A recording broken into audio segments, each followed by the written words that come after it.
C'est le face-à-face. Et aujourd'hui, nous avons l'honneur de recevoir Philippe de Villiers, évidemment fondateur du Puy du Fou, ancien ministre. Mais aujourd'hui, il vient nous parler de ce nouveau livre, Les Gaulois réfractaires demandent des comptes au Nouveau Monde, aux éditions Fayard. Philippe de Villiers, vous n'y allez pas de main morte, mais ça, on le savait déjà, c'est pas nouveau chez vous. Bonjour, Maderkoff. Bonjour. Bonjour, Philippe. Dites-moi, alors moi, je voudrais commencer par cette scène, je ne dirais pas primale, mais cette scène intéressante, à plusieurs titres, de votre dialogue avec Emmanuel Macron et Brigitte Macron, quand vous les recevez au Puy du Fou, donc en août 2016. Ça fait presque 4 ans. Et alors, on a senti que vous avez été séduit, vous le racontez d'ailleurs très bien, vous avez fait votre Jacques Attali en verbatim, vous racontez la chose, mais est-ce que vous n'avez pas été un peu, allez, je vais employer le mot, un peu enfumé, parce que c'est un grand séducteur, et on sent qu'après, d'ailleurs, vous racontez, on va parler évidemment de tout ce que vous racontez dans votre livre, c'est pas le sujet principal, mais est-ce qu'il n'y a pas eu une légère déception amoureuse ? Ah non, je pense pas qu'on puisse parler dans ces termes-là. Non, c'est très simple. Il m'a demandé à venir au Puy du Fou en août 2016. Je n'étais pas dupe, contrairement à ce que vous pouvez croire ou sous-entendre. Il est venu avec Brigitte, il a passé un long moment, et on a eu des longues conversations. Il voulait un échange pour aller au fond des choses. On est allé au fond des choses. Et de ce séjour, je retiens 2 choses. La première, c'est que il a dit qu'il se sentait Puy Follet, au sens d'un membre du Puy du Fou. Il a dit « Je serai toujours attentif à ce fleuron français », et il l'a montré depuis, y compris quand il a fallu contredire son Premier ministre, qui ne voulait pas que le Puy du Fou ouvre cet été, comme tous les sites culturels d'ailleurs. Et donc, il a eu des attentions pour le Puy du Fou. À ces attentions, je suis sensible, parce que c'est l'œuvre d'une vie. Et donc, comme c'est la passion de ma vie, quiconque s'approche du Puy du Fou et dit du bien du Puy du Fou, surtout quand il est président de la République et qu'il a tous les pouvoirs, forcément... C'est une bonne chose. C'est positif. Mais il y a le « en même temps » villiéresque. Le voilà, le « en même temps » villiers. Il suffit pas de sauver le Puy du Fou pour qu'on soit absous du reste. Voilà, il faut aussi sauver la France. Et là, c'est plus compliqué. Et le thème principal de la conversation que vous relatez, d'un long chapitre de mon livre, c'est la question suivante. Il me dit au fond, qu'est-ce qu'il faut faire ? Le futur président de la République, à l'époque, il est ministre de l'économie quand il vient. Il est tout près d'annoncer sa candidature. Et il me dit, qu'est-ce qu'il faut faire ? Alors je lui dis, il faut que le pays soit gouverné. Il me dit, mais pour qu'il soit gouverné, qu'est-ce qu'il faut faire ? Qu'est-ce qu'il y a d'essentiel ? Et je lui dis, vos prédécesseurs ont tenté d'adapter la mondialisation à la France. Il faudra que le prochain président, s'il ne veut pas être emporté par la tempête, fasse le contraire. C'est-à-dire adapte la mondialisation à la France.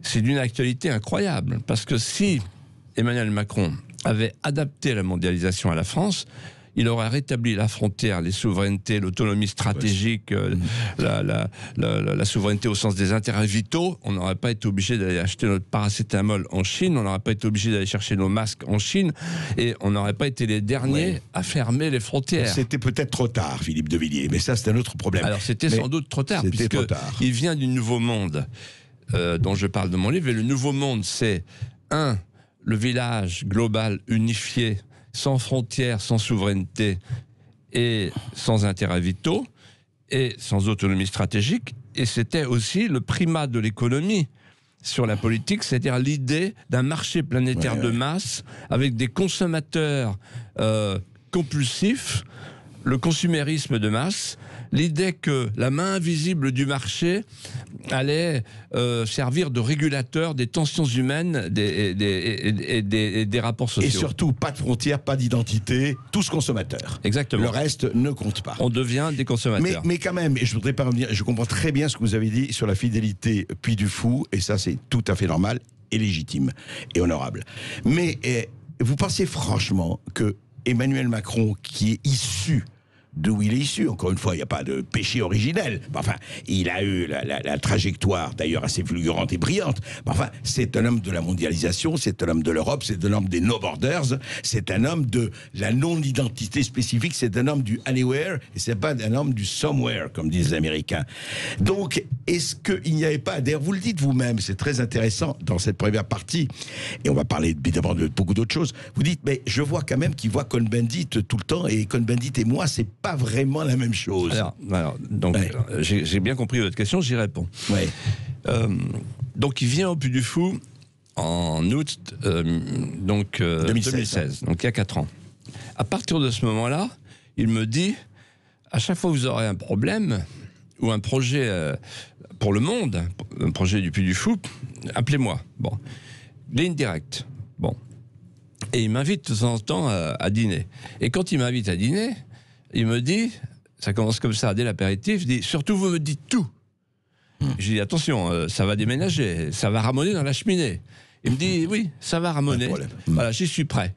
Et il est sensible à la critique et je lui reconnais ce mérite. Bon, je lui reconnais le mérite d'écouter et de tout entendre. Oui, mais après... Ok, alors après, ouais. Le problème, c'est qu'il y a Emmanuel Deschamps, Macron de la ville.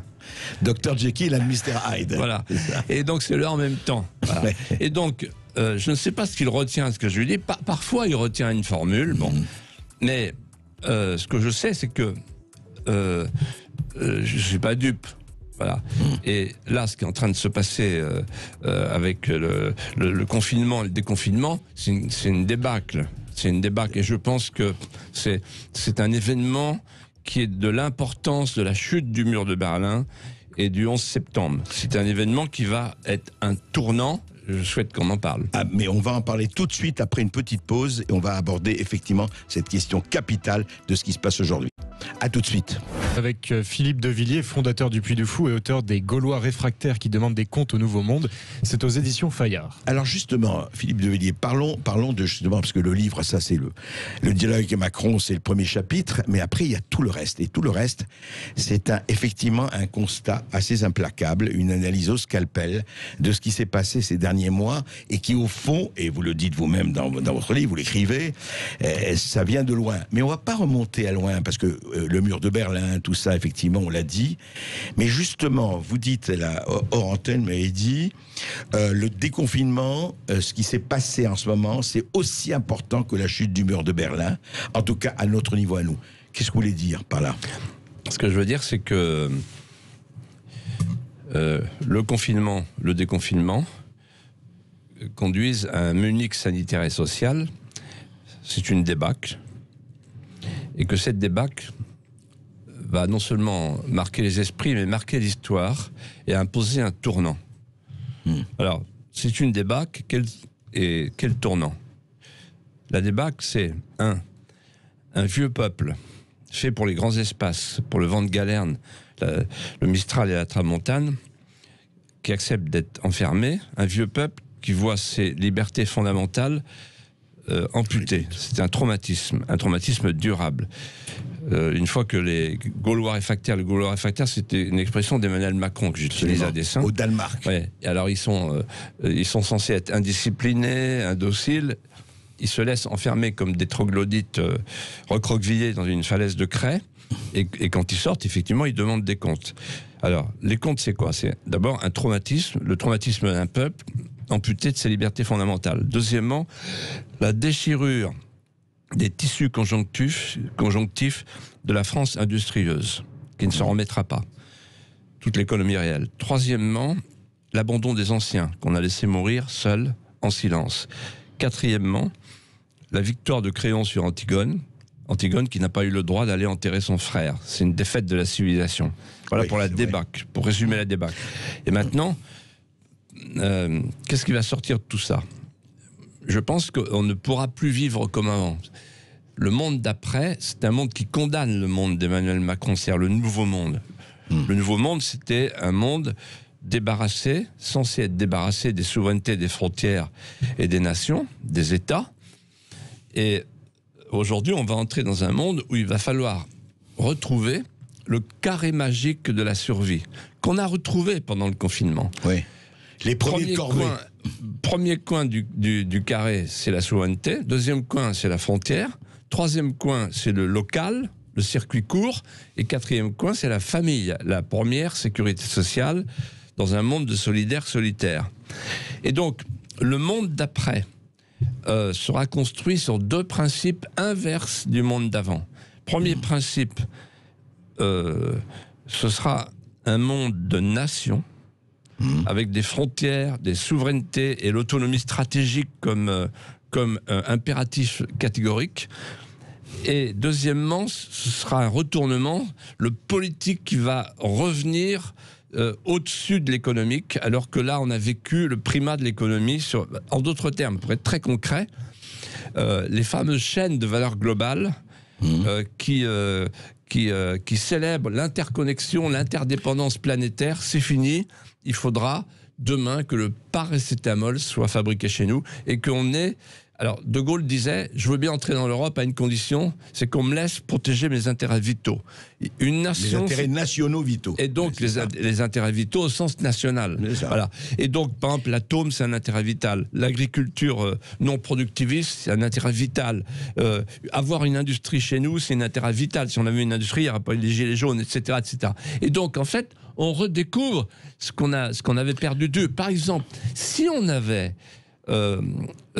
pris conscience des intérêts vitaux. Si Emmanuel Macron et d'autres avant lui, Hollande, Sarkozy, etc., Chirac, avaient pris conscience des intérêts vitaux, on aurait eu des masques, on aurait eu des tests, comme l'Allemagne, ou le groupe de Visegrad, par exemple les pays du groupe de Visegrad, de l'Est, oui. ou l'Asie, et on aurait évité de confiner comme on l'a fait, toute la population française. Oui, mais Philippe de Villiers, quand même, est-ce que ce n'est pas un peu optimiste? Je m'explique, vous dites, on va retourner à ça. Est-ce qu'il n'est pas trop tard? Je me fais l'avocat, effectivement, du diable mondialiste, peut-être.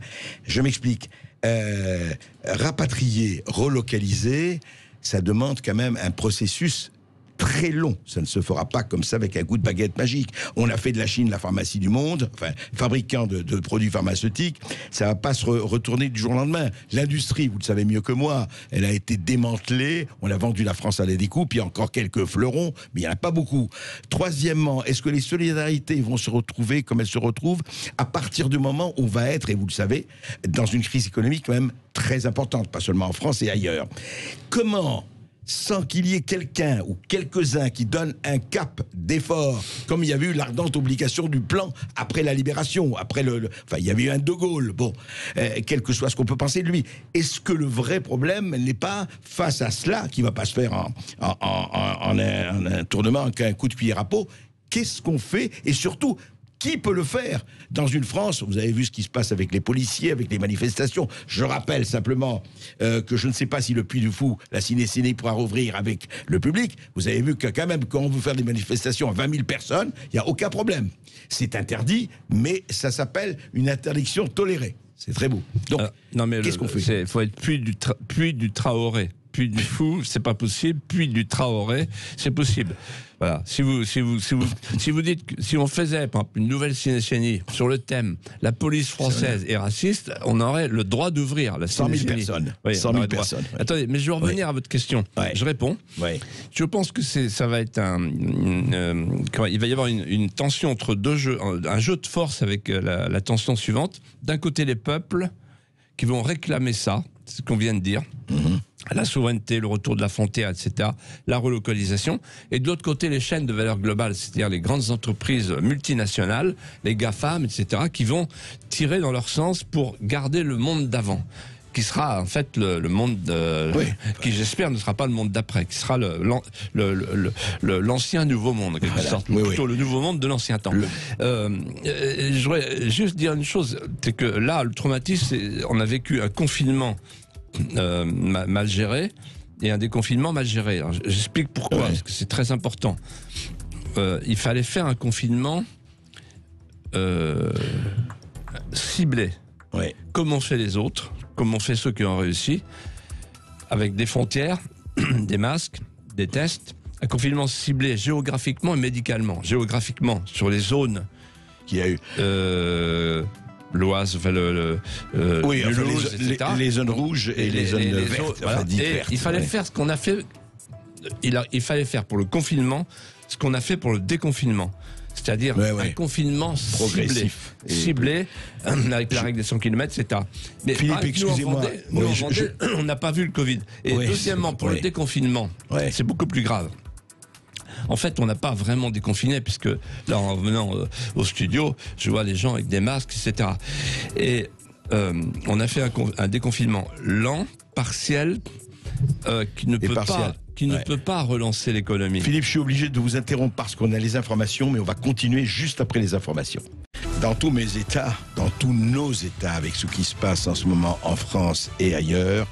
Et nous sommes avec vous, auditeurs de Sud Radio, et nous allons vous entendre, et vous êtes de plus en plus nombreux à nous parler, et c'est toujours passionnant. Et nous sommes évidemment avec Philippe de Villiers. Les Gaulois réfractaires demandent des comptes au Nouveau Monde. Et justement, avant de nous faire parler les auditeurs, je voudrais vous poser cette question. Au fond, qu'est-ce que c'est que gouverner? Gouverner, c'est prévoir. Gouverner, c'est prévoir aussi l'imprévisible. Ça fait partie des choses. Et vous donnez dans votre livre beaucoup d'exemples, notamment venant de l'armée, alors qu'on ne peut pas dire qu'on n'était pas prévenu qu'il pouvait y avoir une pandémie. Oui. Vous en parlez. Et alors, il y a eu plusieurs signes, je crois, très clairs et forts, comme on dit. Ils disent, on ne savait pas. Et alors, tous ceux qui disent, ben si, ils savaient, sont accusés de complotisme. Alors, donc, moi, j'ai voulu savoir. Et j'ai fait mon enquête, et ça donne ceci. Ils auraient dû savoir. Premièrement, il suffisait de lire les 3 livres blancs de la Défense, celui de 2008, de 2013, de 2017, qui disait noir sur blanc, je raconte tout ça dans mon livre, qui disait noir sur blanc, l'absence des frontières va produire une nouvelle pandémie. Avec plein de détails sur la guerre bactériologique, etc. Alors que eux, ils pensaient tous, les gens du Nouveau Monde, pas qu'en France, que de toute façon, tout ça, la peste, la lèpre, c'est pour l'ancien temps. La seule maladie qui était pour eux un virus à détruire, c'était la lèpre populiste, la lèpre souverainiste. Voilà. Et moi, je disais à Macron, moi, je suis lépreux et je me soigne pas. Et j'ai ma crécelle quand je viens vous voir. D'ailleurs, c'est Macron qui a parlé des lépreux populistes, faut pas l'oublier. La lèpre populiste, ils appelaient ça. C'était le seul virus. Mais il disait, sinon, les épidémies, c'est pour le Moyen-Âge, c'est pas pour nous, le monde postmoderne, etc. Où il y a des ponts, il n'y a plus de murs, etc. Donc, les livres blancs de la Défense. Ensuite, ils auraient dû savoir, puisque Agnès Buzyn dit « Je savais, le 10 janvier, j'ai prévenu le président de la République. C'est un tsunami, les élections municipales n'auront pas lieu. » Elle a dit ça dans le journal Le Monde. Troisièmement, ils auraient dû savoir, puisque une chose extraordinaire que je me suis fait raconter dans le détail, que je raconte dans mon livre, c'est le laboratoire P4 de Wuhan, où se trouvait M. Lévy, le directeur de l'INSERM, le laboratoire franco-chinois. Ouais. Donc, on a offert à la Chine un laboratoire, P4, chargé d'étudier les virus non guérissables. Enfin, un truc incroyable. Vraiment les virus les plus durs. Bon. Et il se trouve que l'adjoint au président de l'université de Wuhan a fait des confidences rapportées par le journal Le Figaro et par le journal Le Monde, où il dit beaucoup de matériel contaminé était envoyé dans les égouts. Les gens comme Raffarin, Barnier, tous les autres qui ont signé ces accords et qui étaient tout le temps fourrés là-bas, auraient dû être écoutés par le pouvoir sur le thème « Attention ». Mais est-ce qu'ils l'ont dit au pouvoir? Alors ça, je n'en sais rien. Mais il va falloir qu'on sache tout ça. Parce qu'on a le droit de savoir, d'abord, pourquoi le SGDCN, le secrétariat général de la Défense nationale, était hostile à cette histoire de construction d'un laboratoire P4 à Wuhan. Et pour des raisons qu'il serait trop long de développer ici, que je développe dans mon livre, hostile. Et donc, il va falloir savoir pourquoi, quelles sont les raisons cachées de ce don, et pourquoi on a fait un laboratoire là-bas. Et comme par hasard, c'est depuis le marché de Wuhan que le virus est venu chez nous. Ben oui, c'était répandu. Et enfin, ils auraient dû savoir que la mondialisation sans frontières est, je cite les scientifiques, le biotope du virus. Et qui a en salle d'attente, si l'on peut dire, des milliards de micro-organismes qui sont qui n'ont qu'une idée en tête, c'est de voyager, si l'on peut dire. Il y a une phrase d'Emmanuel Macron qui est terrible. C'est quand il a dit le 13 avril dernier, le virus n'a pas de passeport. N'a pas de passeport, ouais. Réponse, oui. Mais les gens qui ont le virus ont un passeport. Donc c'est une aberration de dire ça. Donc en fait, ils savaient et ils ont menti. Ils ont menti sur le confinement, ils ont menti. Ils ont menti sur les masques, ils ont menti sur les respirateurs. Non, mais ils ont menti, mais plus grave que ça, sur le confinement. Ils ont fait croire aux Français, qui le croient encore, que le confinement, c'était pour faire reculer l'épidémie. Voilà.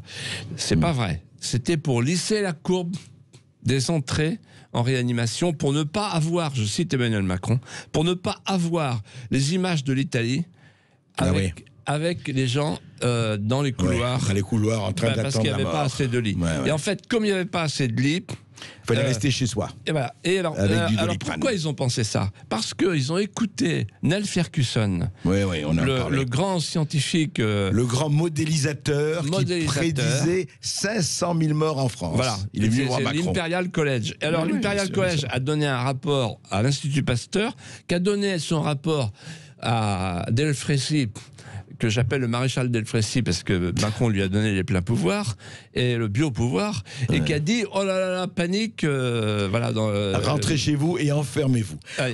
On va en reparler. Les auditeurs, Augustin. Et justement, on rappelle que vous pouvez nous poser vos questions au 0826 300 300, et c'est ce qu'a fait Sébastien qui nous appelle de l'Essonne. Bonjour Sébastien. Bonjour Sébastien. Mais Monsieur Verkov, ce qui s'est passé hier, on a été coupé en... Est-ce que c'est moi qui suis censuré ou c'est vous? Non, pas du tout. Ni moi, ni vous, ni moi. On a eu, je vais vous dire, et j'en ai parlé, un bug technique.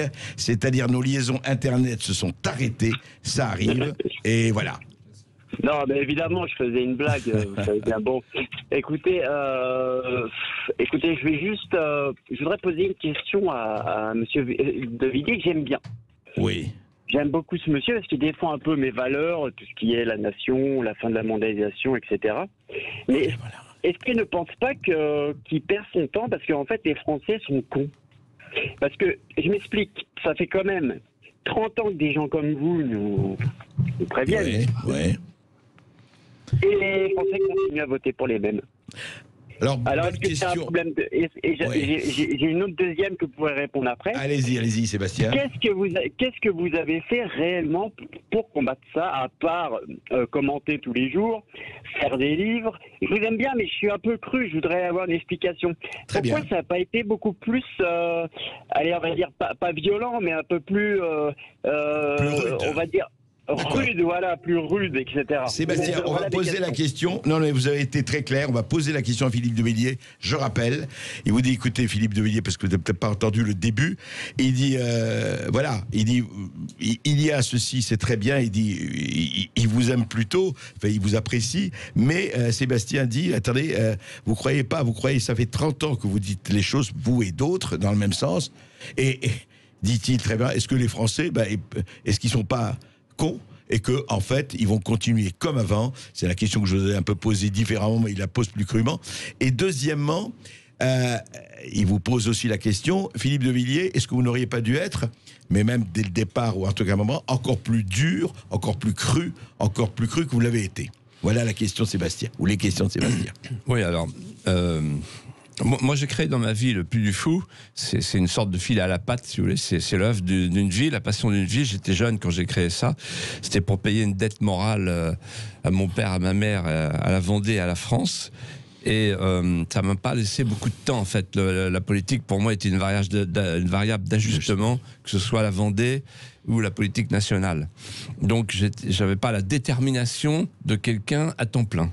Ça, c'est vrai, par rapport à tous mes petits camarades. Et qui n'avait qu'une seule pensée, c'est devenir président de la République. Donc en fait, j'étais une sorte d'intermittent de la politique. Je venais à Paris déposer une bombe et puis je repartais chez moi comme un chouan, voilà, dans mon buisson. Voilà.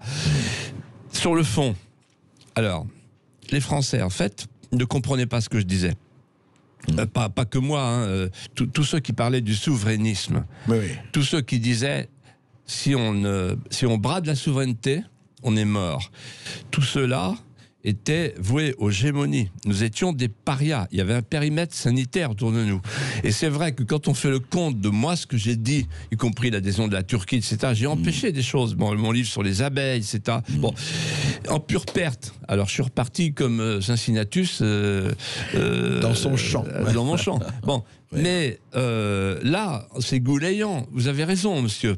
C'est goulayant. Pourquoi c'est goulayant? Vous allumez la télé, vous voyez monsieur Le Maire, vous voyez monsieur Macron, vous voyez monsieur Philippe, ils disent il faut un souverainisme économique. Là, j'entendais Raffarin. Raffarin, quoi? Un souverainisme économique. Ils disent il faut des frontières. Alors, à quoi voit-on qu'on a gagné la bataille intellectuelle? Je vais vous dire à quoi.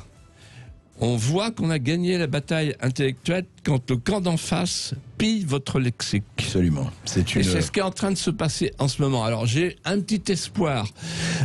Faut une maturation. La maturation d'un peuple, malheureusement, vous savez, malheureusement, on a vu en 14, on a vu en 40, le peuple français comprend souvent trop tard. Et là, par exemple, c'est extraordinaire. Les gens réfléchissent pas. Ils sont tous masqués. Mais moi, je leur dis ceci. Ce sont les mêmes qui, il y a quelques semaines, nous interdisaient le port des masques. Mais je sais. Quand c'était nécessaire. Et qui aujourd'hui nous obligent à porter les masques quand ça n'est plus nécessaire. Philippe de Villiers, eh bien, un peuple qui accepte ça, je vais vous dire ce que c'est. C'est un peuple confiné, conformé. Intellectuellement et peut-être mentalement, donc il n'a pas si tort, Sébastien. On en parle, on en continue d'en parler avec vous, auditeurs de Sud Radio, et après cette petite pause, à tout de suite. Vous l'avez vu, Philippe de Villiers, réponse sans filtre à toutes vos questions au 0826 300 300 et vous continuez de nous appeler jusqu'à 14h. Et nous continuons notre conversation avec les auditeurs de Sud Radio et avec Philippe de Villiers. Les Gaulois réfractaires demandent des comptes au Nouveau Monde. Philippe de Villiers, justement, l'actualité en première partie d'émission, on parlait quand même de ce qui se passe rapidement, parce que je voudrais avoir votre réponse. Castaner qui dit aux policiers, attention, tout soupçon de racisme sera impitoyablement sanctionné, tolérance zéro, puisque surtout vous portez l'uniforme bleu. Belloubet qui demande à recevoir, paraît-il, sur les demandes de Macron, enfin, qui demande à recevoir la famille Traoré. La famille Traoré refuse d'aller chez Belloubet et l'avocat Yassine Bouzrou a dit mais il y a la séparation des pouvoirs, en quoi il n'a pas de tort. Et en plus, Assa Traoré dit écoutez, on ira peut-être chez Belloubet si elle accepte de mettre que le procureur vienne et mettre en examen les policiers, et nous on n'est pas là à l'Élysée pour jouer la tasse de thé. C'est quoi, ça vous inspire comme situation, ça? C'est la fin. Pour moi, c'est la fin d'un pouvoir, d'un régime, c'est la déliquescence, c'est le pourrissement ultime. Et je pèse mes mots pour être bien compris, et je voudrais expliquer pourquoi c'est la fin. On est en train de basculer. On est en train de basculer... Vers quoi? Dans le racialisme. Le régalien est le rempart ultime de la paix civile. Après le régalien, quand il n'y a plus le régalien, il y a quoi? Il y a la partition. Le régalien, ce sont les forces de sécurité, les forces de l'ordre, l'armée, la police, les gendarmes, les CRS. C'est tout ce qui reste. C'est un corps social. Je le sais par expérience et je parle avec l'affection que j'ai pour le grand soldat que tous les Français connaissent, qui est mon frère. Votre frère, Pierre de Villiers. Et qui est hors de lui. Qu'est-ce qui se passe en ce moment? Ce corps social qui a une haute idée de sa mission, de son métier, de ses devoirs, est sali. Ce corps social, il reçoit des insultes tous les jours. Les policiers, quand ils vont dans les quartiers, comme on dit, se font insulter, se font cracher dessus. Il y a 18 blessés par jour. Il y a en France, tenez, écoutez bien les auditeurs, je l'affirme, des enclaves étrangères. Les territoires perdus de la République. Oui, des enclaves étrangères. Ouais. Où les militants du racialisme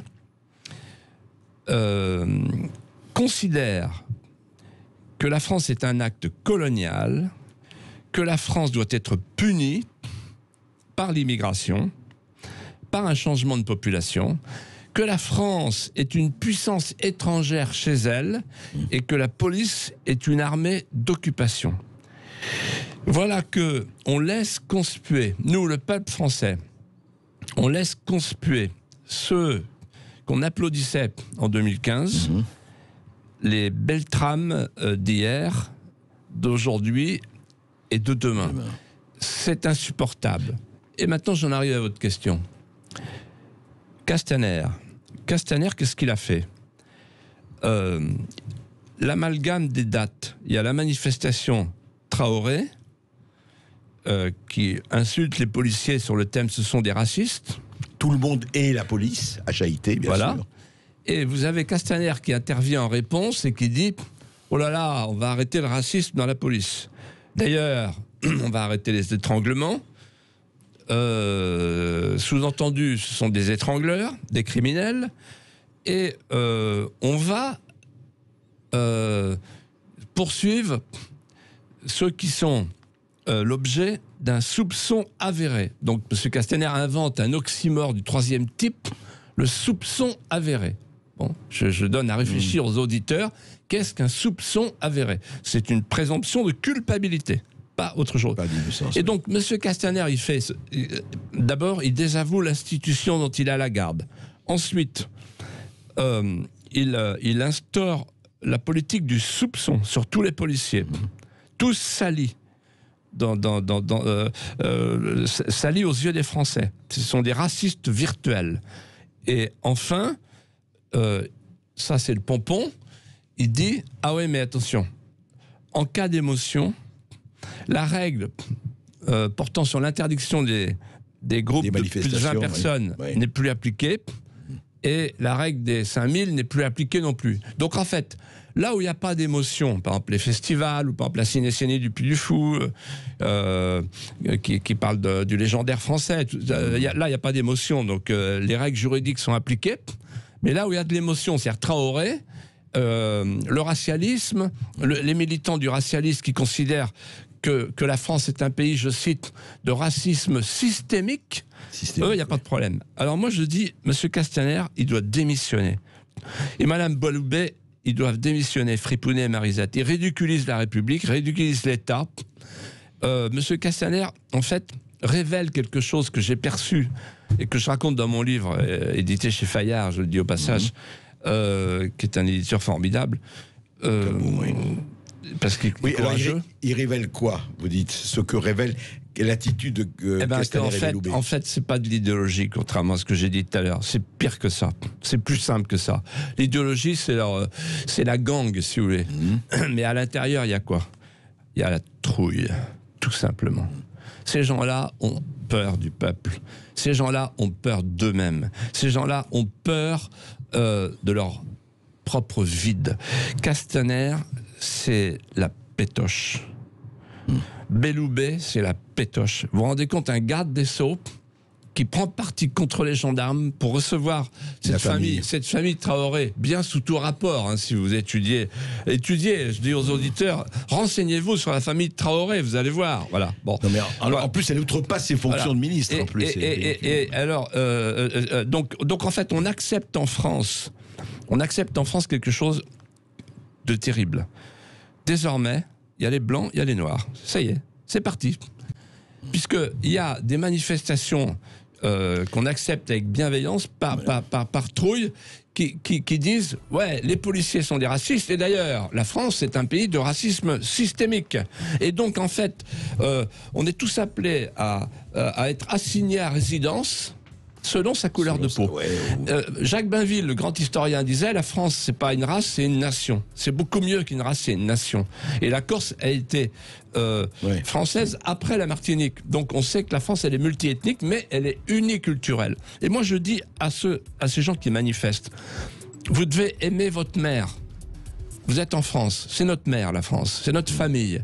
Si vous n'aimez pas cette famille, cette mère, cette civilisation, si vous n'aimez pas Victor Hugo, Montaigne, Pascal, Peggy et les autres, si vous n'aimez pas nos paysages, si vous n'aimez pas notre manière d'accueillir les vents de Galerne, alors à ce moment-là, partez, dégagez. Mais ne venez pas nous accuser de ce qu'on n'est pas. Non, nous ne sommes pas des racistes. Je n'accepte pas que ce monsieur Castaner, qui est le roi des pétochards, vienne nous donner des leçons.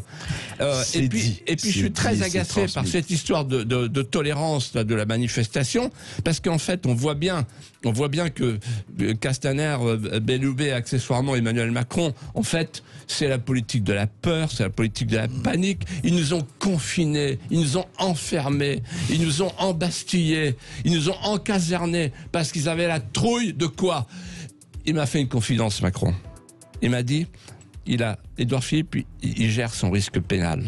Voilà ce qu'ils font. En fait, ils ont la trouille de la justice. Ils ont la trouille des plaintes. Ils ont la trouille de toute la chair à canon qui est en train de se révolter et qui est en train de dire on veut des comptes. Eh bien, écoutez, en tout cas, les comptes, ils sont mis sur la table. Merci Philippe de Villiers. Merci d'avoir été là. Et lisez ce livre. Oui, les Gaulois réfractaires demandent des comptes au Nouveau Monde chez Fayard. C'est vraiment le livre à lire en ce moment. Merci Philippe de Villiers. Si Christophe Castaner et Nicole Belloubet ont la trouille, vous n'aurez pas la trouille de nous appeler. Vous êtes toujours bien reçus sur Sud Radio 0826 300 300 tout de suite.